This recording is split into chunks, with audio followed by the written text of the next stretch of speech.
मुझ पर ये इंकशाफात किसी हथौड़े की तरह से लग रहे थे। आज तक मुझे गुलाम मोहम्मद ने ये नहीं बताया था कि वो भी पढ़ा लिखा है। मैंने वो खत लिया और खोलकर पढ़ने लगी।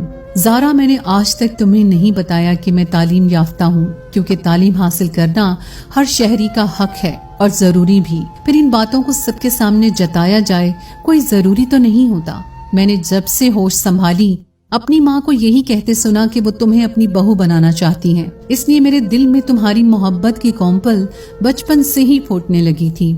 जैसे जैसे मेरी उम्र बढ़ती रही, मेरी मोहब्बत भी परवान चढ़ती रही। कब मेरी मोहब्बत एक तनावर दरख्त की तरह मेरे वजूद में अपनी जड़ें पकड़ चुकी थी, मुझे अंदाजा ही नहीं हुआ।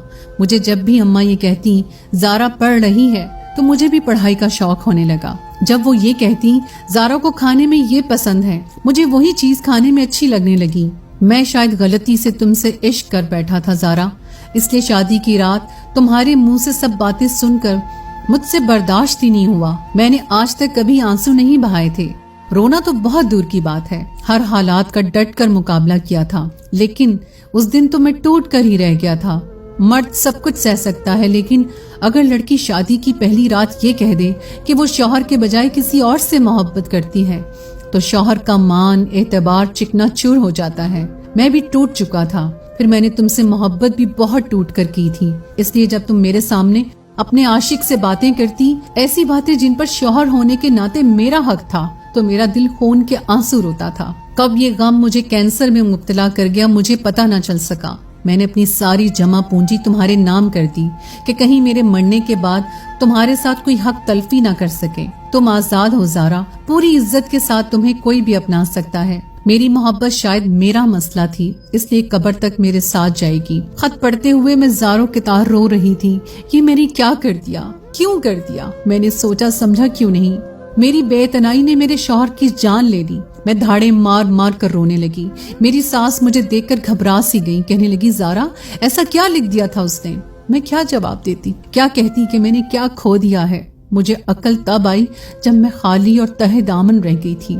मैं रोते हुए खुद कलाम थी, काश गुलाम मोहम्मद तुम्हारी जगह मैं मर जाती।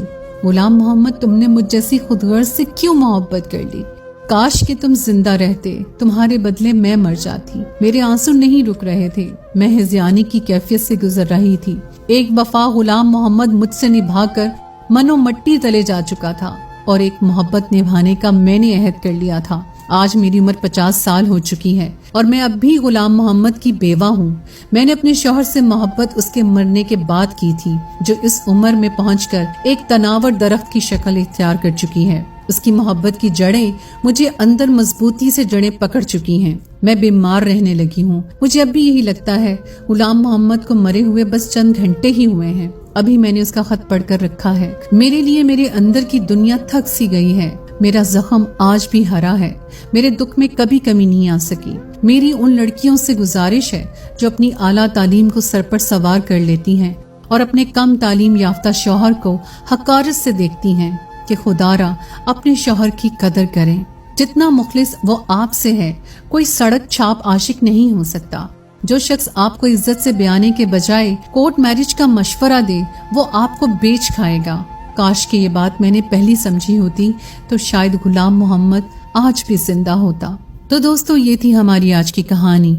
उम्मीद है आपको आज की कहानी पसंद आई होगी। कहानी अच्छी लगे तो उसे लाइक जरूर कीजिए। दोस्तों